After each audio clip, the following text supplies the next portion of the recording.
Fy enw yw Dr Angharad Jones, ond dwi'n darlithydd yng Nghanolfan Addysg Gofal Iechyd yma ym Prifysgol Aberystwyth. Fi hefyd yw cydlynydd yr rhaglen i'r Tystysgrif mewn addysg gofal iechyd, rhaglen lefel 4 dyn ni'n rhedeg yma o fewn y ganolfan.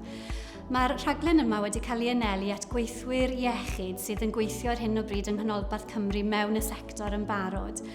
Mae'r rhaglen yn adlewyrchu flwyddyn gyntaf o'r cwrs nyrsio llawn amser. Mae'r rhaglen yn rhoi datblygiadau ar gyfer y gweithwyr hynny i symud mlaen o fewn i rolio o fewn y sector iechyd. A hefyd mae fe'n rhoi y cymwysterau i'r rheini sydd eisiau a diddordeb gyda nhw i symud ymlaen i ddod fewn i'r cwrs nyrsio a beth hynna'n dechrau'r blwyddyn 2.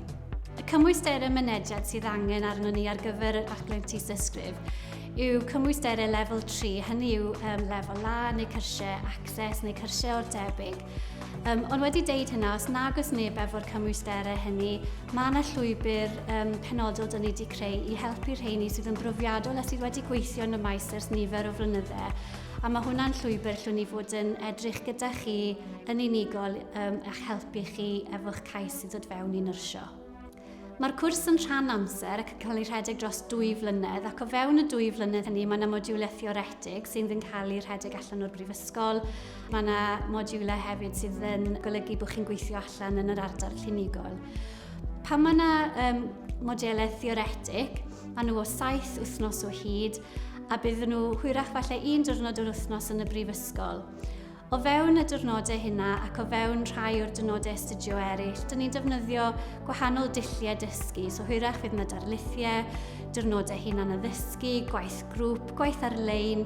Felly dyn ni yn trial wneud yn siŵr bod ni yn gallu darparu rhaglen sydd yn siwtio pob myfyrwyr efo'i dulliau dysgu. Pam dych chi allan yn yr ardal clinigol, dych chi'n mynd i weithio efo cleifion a defnyddio'r gwasanaethau. Hynny yw lle ydych chi'n gweithio efo'ch cyflogwr bob dydd, felly fyddwch chi'n cael y profiad fydd angen arnoch chi yn eich maes yna. Plis cysystwch â ni os ydych chi angen fwy o wybodaeth a bydd ni'n edrych mlaen i glywed wrthoch chi.